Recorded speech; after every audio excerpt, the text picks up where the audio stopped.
Oh hi, didn't see you there. I was just Snapchatting a picture of Paris to my friends. Or so they think. Speaking of Snapchatting, that's what I'll be talking to you about today. Specifically the uses and gratifications of what Snapchat gives to its audience members. Let's take a look.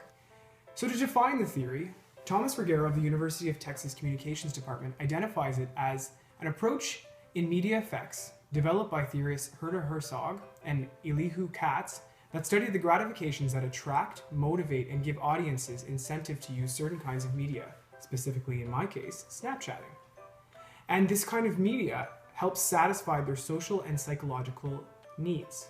Taking it one step further, the book, Introducing Communication Theory, Analysis and Application by Richard West and Lynn Turner, notes that theorist Dennis McQuail created a breakdown that indicates the reason behind the use of that particular media. The four categories are described as diversion, personal relationships, personal identity, and surveillance. McQuail's first category for social media interaction and uses and gratifications is diversion. So diversion means to divert your attention or distract yourself from the more tedious and stressful or serious concerns going on in your personal life. Anita Whitting from the Clayton State University and David Williams from the Department of Marketing in Berry College were published in the Qualitative Market Research and International Journal and furthered this categorization of social media, like Snapchat, being used as a diversion or distraction.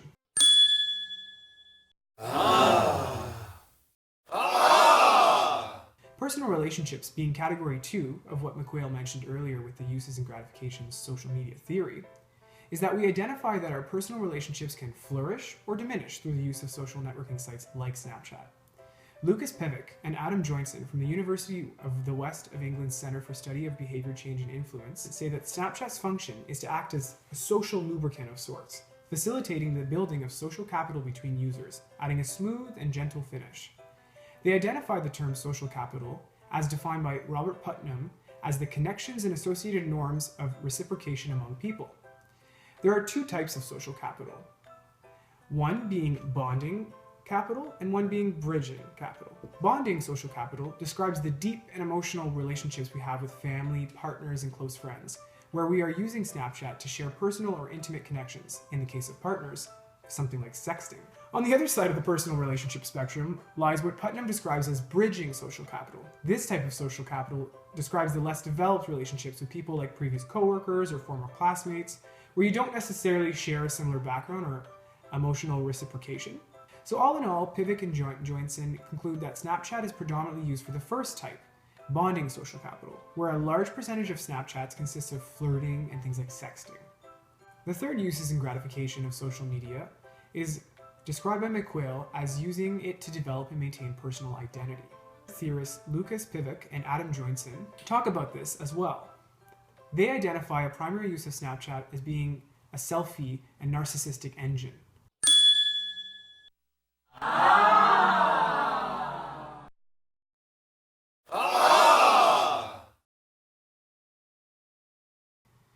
Dorothy Schmalz, Craig Callistra, and Catherine Evans from the Department of Parks, Recreation, and Tourism Management at Clemson University were published in Leisure Sciences Journal and made a further note to why personal identity is a factor in Snapchatting.